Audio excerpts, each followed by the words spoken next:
क्या आपने कभी ऐसा फैसला लिया है जो उस समय आपको बिल्कुल सही लगा हो, लेकिन कुछ समय बाद आपको एहसास हुआ हो कि वो पूरी तरह गलत था? उस समय सब कुछ सही लगता है, लोग भी वही कह रहे होते हैं और हमारा दिमाग भी हमें यकीन दिला रहा होता है कि यही सही है। लेकिन कुछ समय बाद अचानक सच सामने आता है और तब हमें एहसास होता है कि हमसे गलती हो गई। अब सवाल यह है, ऐसा होता क्यों है? क्या हमारे पास जानकारी की कमी होती है या फिर हमारे दिमाग के साथ कुछ और खेल हो रहा होता है? सच्चाई ये है कि आज की दुनिया में समस्या जानकारी की कमी नहीं है। समस्या ये है कि हम जानकारी को सही तरीके से समझना नहीं जानते। हर दिन हमारे सामने हजारों खबरें, राय और विचार आते हैं, लेकिन उनमें से सच क्या है और भ्रम क्या है, ये पहचान पाना आसान नहीं होता। और यहीं से शुरू होती है एक ऐसी स्किल जो आपकी सोचने की क्षमता को पूरी तरह बदल सकती है। ये वही स्किल है जो आपको भीड़ से अलग बनाती है। ये आपको सिखाती है कि सच और भ्रम के बीच फर्क कैसे किया जाए और कैसे ऐसे फैसले लिए जाएं जो आपकी जिंदगी को सही दिशा में ले जाएं। और आज की इस वीडियो में हम सीखने वाले हैं क्रिटिकल थिंकिंग का एक ऐसा प्रिंसिपल है जिसे समझने के बाद लोग दुनिया को बिल्कुल अलग नजर से देखने लगते हैं, जो आपकी सोचने की क्षमता को एक बिल्कुल नए लेवल पर ले जा सकते हैं। तो अगर आप सच में अपनी सोच को शार्प बनाना चाहते हैं और दुनिया को सिर्फ देखने नहीं बल्कि समझने लगना चाहते हैं, तो इस वीडियो को अंत तक जरूर देखें। तो चलिए शुरू करते हैं। अध्याय 1। लोग साफ तरीके से क्यों नहीं सोच पाते। कल्पना कीजिए कि आप किसी भीड़ भरी सड़क पर खड़े हैं। आपके आसपास सैकड़ों लोग हैं और अचानक उनमें से ज्यादातर लोग एक ही दिशा में भागने लगते हैं। ऐसी स्थिति में बहुत कम लोग रुककर ये सोचेंगे कि आखिर हुआ क्या है। ज्यादातर लोग बिना सोचे समझे उसी दिशा में भागने लगेंगे। क्यों? क्योंकि हमारा दिमाग अक्सर ये मान लेता है कि अगर बहुत सारे लोग कुछ कर रहे हैं तो वो सही ही होगा। यही वजह है कि इंसान कई बार अपने फैसले खुद नहीं लेता, बल्कि भीड़ को देखकर फैसले लेने लगता है। आज की दुनिया में भी यही हो रहा है। हम हर दिन हजारों सूचनाओं से घिरे रहते हैं। Social media, news, video, post और लोगों की राय, हर जगह जानकारी ही जानकारी है। लेकिन समस्या ये नहीं है कि जानकारी ज्यादा है। असल समस्या ये है कि हमारा दिमाग उस जानकारी को सही तरीके से समझ नहीं पाता। कई बार हम किसी खबर को सिर्फ इसलिए सच मान लेते हैं क्योंकि बहुत सारे लोग उस पर विश्वास कर रहे होते हैं। कभी हम किसी विचार को सिर्फ इसलिए सही मान लेते हैं क्योंकि उसे कोई प्रसिद्ध व्यक्ति कह रहा होता है। और कई बार हम सिर्फ इसलिए किसी बात को सच मान लेते हैं क्योंकि वो हमारे पहले से बने हुए विश्वासों से मेल खाती है। यहीं से शुरू होती है गलत सोच की सबसे बड़ी समस्या। हमारा दिमाग दो तरीकों से काम करता है। पहला तरीका है तेज और तुरंत प्रतिक्रिया देने वाला। इसमें हम बिना ज्यादा सोचे तुरंत फैसला ले लेते हैं। दूसरा तरीका है धीमा और विश्लेषण करने वाला। इसमें हम रुकते हैं, सोचते हैं और फिर फैसला लेते हैं। लेकिन समस्या ये है कि ज्यादातर लोग पहले तरीके का इस्तेमाल करते हैं। जब कोई खबर सामने आती है तो वे तुरंत प्रतिक्रिया देते हैं। जब कोई राय सुनते हैं तो तुरंत उस पर विश्वास कर लेते हैं। वे रुककर ये नहीं सोचते कि जानकारी सही है या नहीं, उसके पीछे कोई सबूत है या नहीं। इसी वजह से लोग बार बार गलत फैसले लेते हैं। कभी लोग किसी झूठी खबर पर विश्वास कर लेते हैं, कभी वे किसी गलत व्यक्ति पर भरोसा कर लेते हैं और कभी वे ऐसे फैसले ले लेते हैं जिनका असर उनकी पूरी जिंदगी पर पड़ता है। लेकिन सबसे दिलचस्प बात यह है कि ऐसा सिर्फ कुछ लोगों के साथ नहीं होता। दुनिया के सबसे पढ़े लिखे और बुद्धिमान लोग भी कभी कभी इसी जाल में फंस जाते हैं। क्योंकि समस्या जानकारी की कमी नहीं है। समस्या ये है कि हमारा दिमाग शॉर्टकट्स लेना पसंद करता है। हम जल्दी फैसला लेना चाहते हैं, हम आसान जवाब चाहते हैं और कई बार हम वही मान लेते हैं जो हमें सबसे आसान या सबसे सुविधाजनक लगता है। लेकिन यहीं पर एक फर्क पैदा होता है। कुछ लोग ऐसे होते हैं जो किसी भी जानकारी को तुरंत सच नहीं मानते। वे रुकते हैं, वे सवाल करते हैं, वे चीजों को अलग अलग दृष्टिकोण से देखते हैं और फिर वे फैसला लेते हैं। यही लोग धीरे धीरे बेहतर निर्णय लेने लगते हैं। वे भीड़ से अलग सोचने लगते हैं और इसी सोच का नाम है क्रिटिकल थिंकिंग। क्रिटिकल थिंकिंग हमें ये सिखाती है कि किसी भी जानकारी को सिर्फ सुनना या देखना ही काफी नहीं है। उसे समझना, परखना और जांचना भी जरूरी है, क्योंकि जब तक हम अपने सोचने के तरीके को नहीं बदलते, तब तक हमारी जानकारी चाहे जितनी भी बढ़ जाए, हमारे फैसले बेहतर नहीं होंगे। और यही वजह है कि आज के समय में क्रिटिकल थिंकिंग एक ऐसी स्किल बन गई है जो आपको सिर्फ ज्यादा जानकार नहीं बनाती, बल्कि आपको ज्यादा समझदार बनाती है। अब सवाल यह है कि आखिर क्रिटिकल थिंकिंग वास्तव में है क्या? अध्याय 2, क्रिटिकल थिंकिंग वास्तव में क्या है? अब तक हमने ये समझ लिया कि लोग अक्सर गलत फैसले क्यों लेते हैं। कई बार समस्या जानकारी की कमी नहीं होती, बल्कि समस्या ये होती है कि हम जानकारी को सही तरीके से समझ नहीं पाते। यहीं से एक महत्वपूर्ण सवाल पैदा होता है, आखिर वो स्किल क्या है जो किसी व्यक्ति को बेहतर तरीके से सोचने और सही फैसले लेने में मदद करती है? इस स्किल को कहा जाता है क्रिटिकल थिंकिंग। लेकिन क्रिटिकल थिंकिंग का मतलब सिर्फ ज्यादा सोचना नहीं है। कई लोग ये समझते हैं कि जो व्यक्ति हर चीज के बारे में बहुत ज्यादा सोचता है, वही क्रिटिकल थिंकर होता है।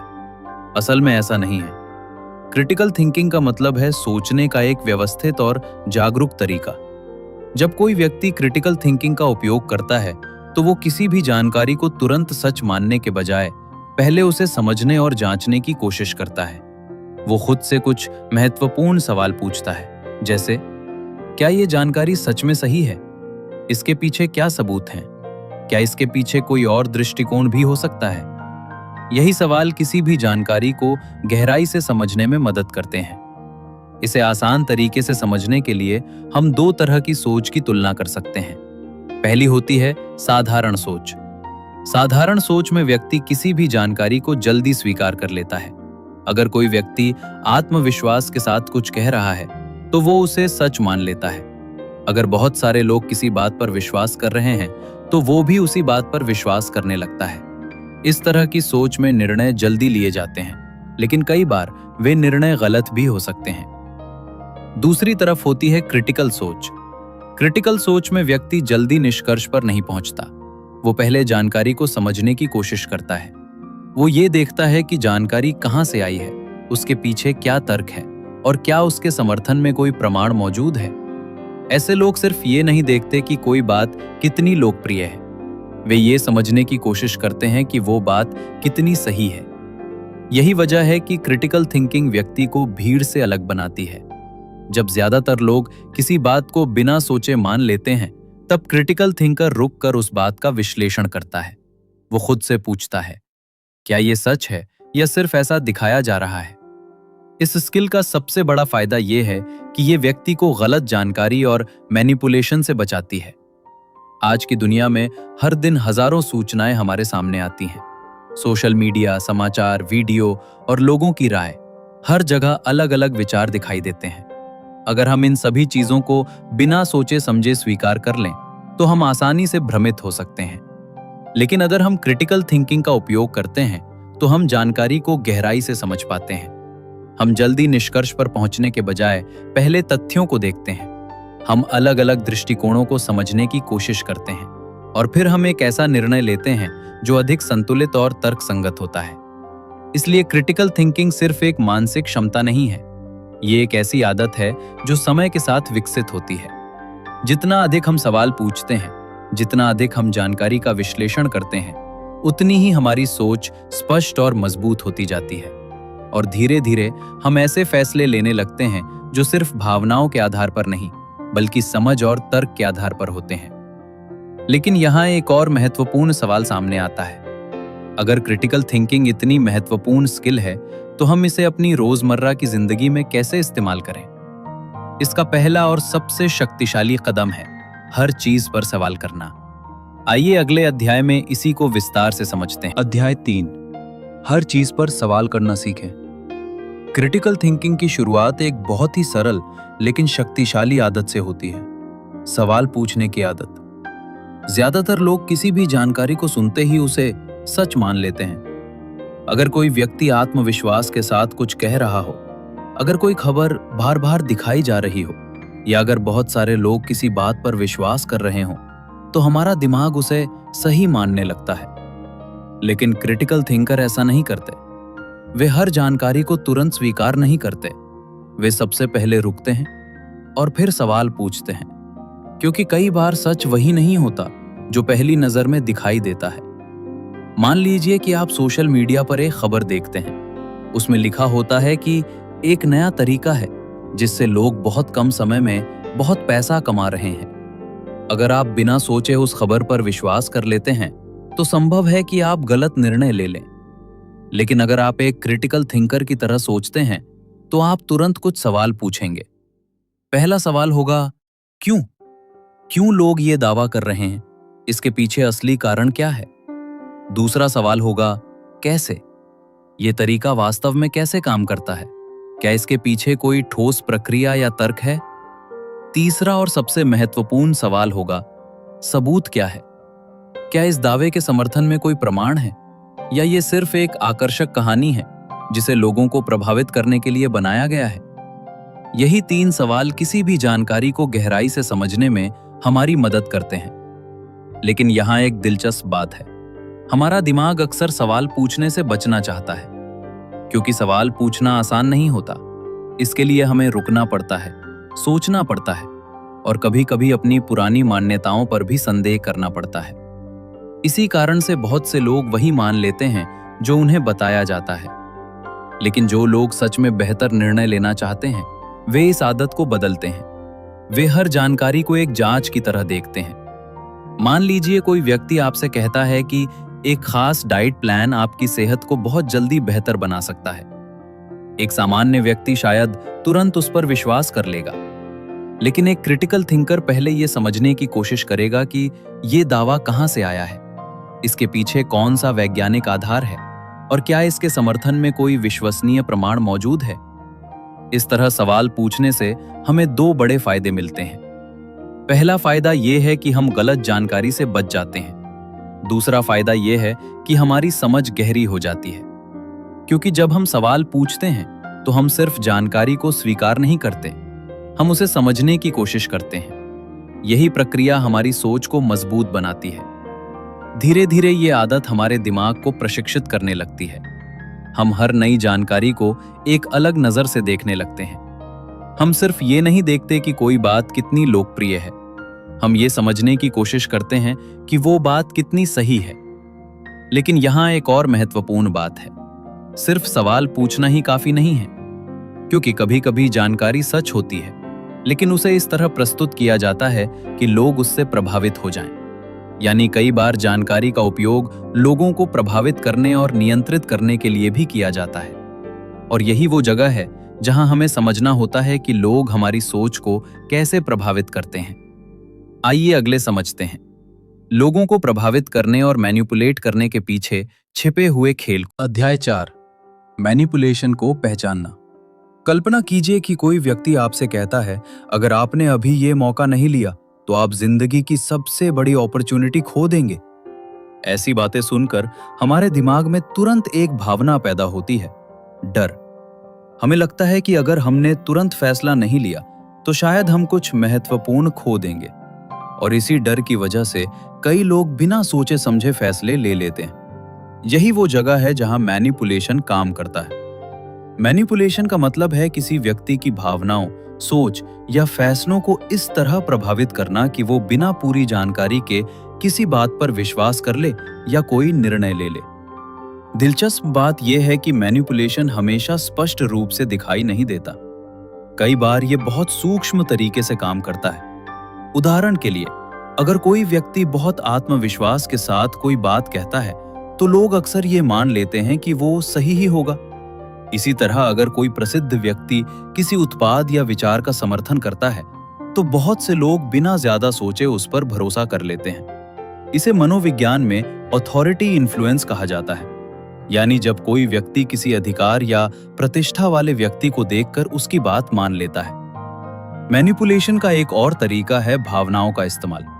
अगर कोई संदेश आपको बहुत ज्यादा डर, गुस्सा या उत्साह महसूस कराता है तो संभावना है कि वो आपकी भावनाओं को प्रभावित करने की कोशिश कर रहा है। क्योंकि जब भावनाएं बहुत मजबूत होती हैं तो हमारा दिमाग तार्किक तरीके से सोचने की क्षमता खोने लगता है। इसी कारण कई बार लोग गुस्से में आकर ऐसे फैसले ले लेते हैं जिनका उन्हें बाद में पछतावा होता है। मैनिपुलेशन का तीसरा तरीका है दोहराव। अगर कोई बात बार बार दोहराई जाए तो हमारा दिमाग धीरे धीरे उसे सच मानने लगता है, भले ही वो बात पूरी तरह सही ना हो। इसी कारण विज्ञापन, प्रचार और सोशल मीडिया में कई संदेशों को बार बार दिखाया जाता है। धीरे धीरे वे हमारे दिमाग में एक विश्वास की तरह बैठ जाते हैं। लेकिन यहाँ सबसे महत्वपूर्ण बात यह है कि मैनिपुलेशन तभी काम करता है जब हम बिना सोचे किसी बात को स्वीकार कर लेते हैं। अगर हम रुककर उस जानकारी को समझने की कोशिश करें तो मैनिपुलेशन का प्रभाव काफी कम हो जाता है। यहीं पर क्रिटिकल थिंकिंग हमारी सबसे बड़ी ताकत बन जाती है। एक क्रिटिकल थिंकर किसी भी संदेश को देखकर तुरंत प्रतिक्रिया नहीं देता।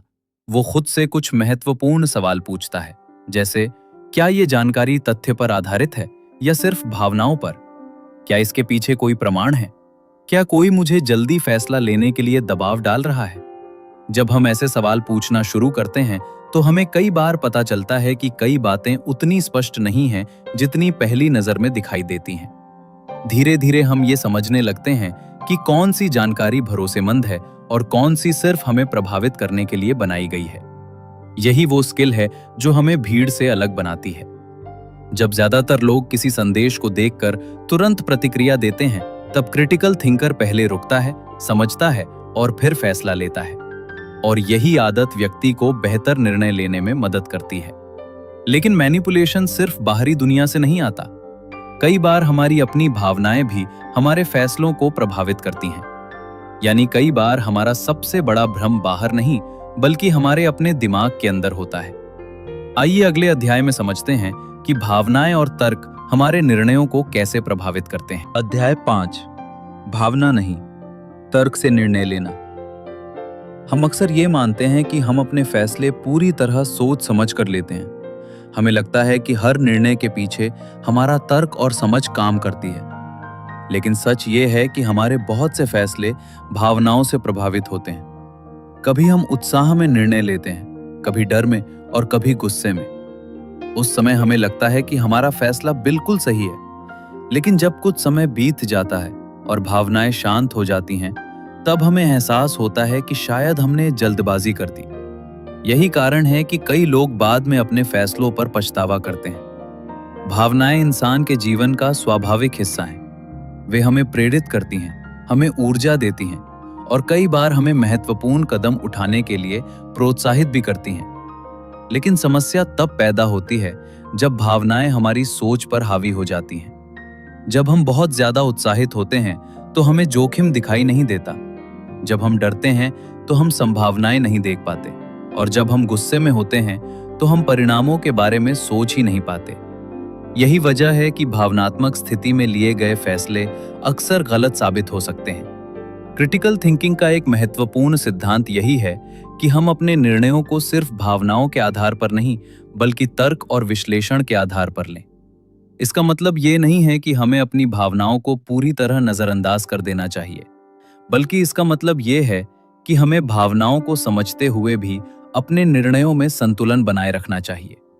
जब भी कोई महत्वपूर्ण फैसला सामने आता है तो सबसे पहले हमें खुद से एक सरल सवाल पूछना चाहिए, क्या मैं ये फैसला भावनाओं में आकर ले रहा हूं? अगर जवाब हाँ है तो बेहतर है कि हम थोड़ा रुकें। कई बार सिर्फ थोड़ा समय लेना ही हमें गलत फैसले से बचा सकता है। जब हम कुछ देर रुकते हैं और स्थिति को शांत मन से देखते हैं तो हमें कई ऐसी बातें दिखाई देने लगती हैं जो पहले दिखाई नहीं दे रही थी। हम जानकारी को अधिक स्पष्ट रूप से समझ पाते हैं, हम संभावित परिणामों के बारे में सोच पाते हैं और हम ये तय कर पाते हैं कि वास्तव में हमारे लिए सही निर्णय क्या होगा। क्रिटिकल थिंकर्स अक्सर एक सरल प्रक्रिया अपनाते हैं। वे पहले स्थिति को समझते हैं, फिर उपलब्ध जानकारी को देखते हैं, फिर अलग अलग संभावनाओं पर विचार करते हैं और अंत में एक ऐसा निर्णय लेते हैं जो सिर्फ भावनाओं पर आधारित नहीं होता। इस प्रक्रिया में समय लगता है, लेकिन यही समय उन्हें बेहतर निर्णय लेने में मदद करता है। यही कारण है कि क्रिटिकल थिंकिंग व्यक्ति को अधिक संतुलित और समझदार बनाती है। धीरे धीरे व्यक्ति ये सीख जाता है कि हर भावना तुरंत प्रतिक्रिया देने के लिए नहीं होती। कई बार सबसे समझदारी भरा कदम यही होता है कि हम पहले सोचें और फिर प्रतिक्रिया दें। जब हम ये आदत विकसित कर लेते हैं तो हमारे फैसले अधिक स्थिर और भरोसेमंद हो जाते हैं। हम जल्दबाजी में लिए गए निर्णयों से बचने और लगते अपनी हैं, परिस्थितियों को अधिक स्पष्ट रूप से समझने लगते हैं। लेकिन यहाँ एक और महत्वपूर्ण सवाल सामने आता है। अगर हमें भावनाओं के बजाय तर्क से निर्णय लेना है, तो हम किसी भी जानकारी का सही तरीके से विश्लेषण कैसे करें? यानी एक क्रिटिकल थिंकर किसी जानकारी को देखकर ये कैसे तय करता है कि वो भरोसेमंद है या नहीं?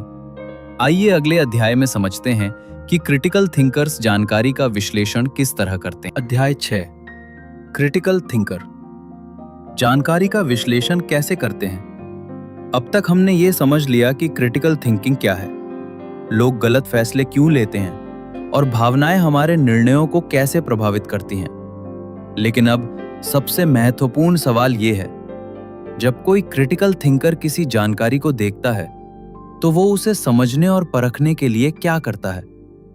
साधारण व्यक्ति अक्सर जानकारी को उसी रूप में स्वीकार कर लेता है जैसे वो उसे दिखाई देती है। अगर कोई खबर आकर्षक लगती है तो वो तुरंत उस पर विश्वास कर लेता है।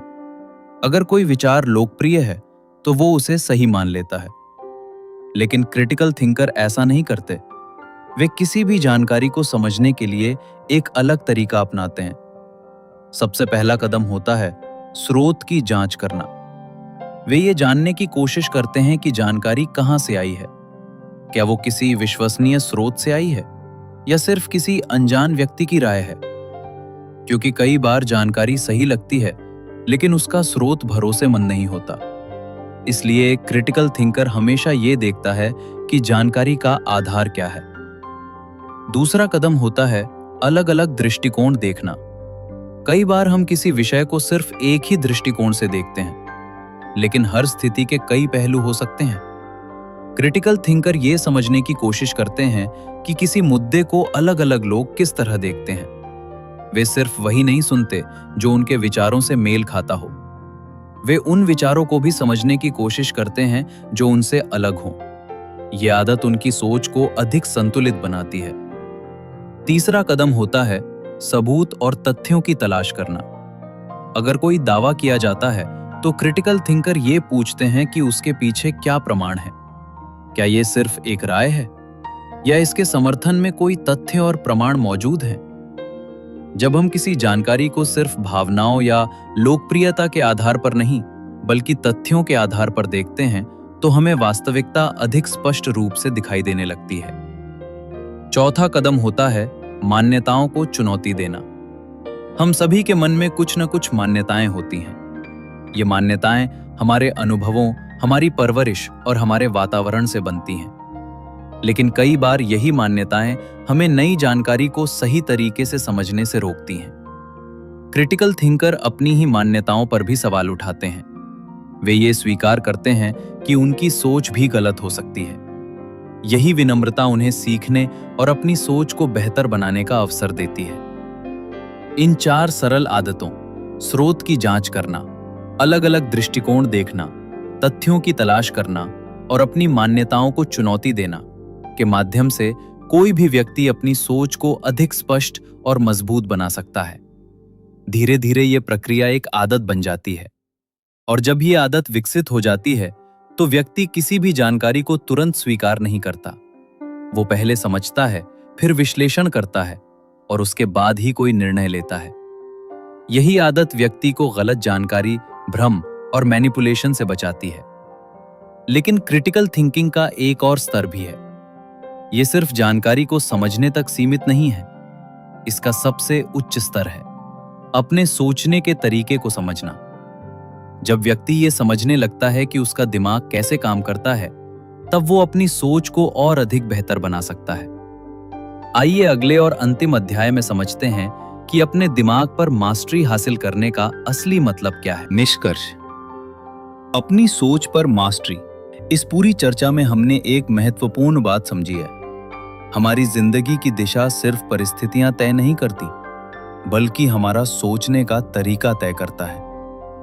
हर दिन हम सैकड़ों छोटे और बड़े फैसले लेते हैं। कभी हम किसी खबर पर विश्वास करते हैं, कभी किसी व्यक्ति पर भरोसा करते हैं और कभी अपनी जिंदगी के लिए महत्वपूर्ण निर्णय लेते हैं। इन सभी फैसलों के पीछे एक चीज लगातार काम करती है, हमारा दिमाग।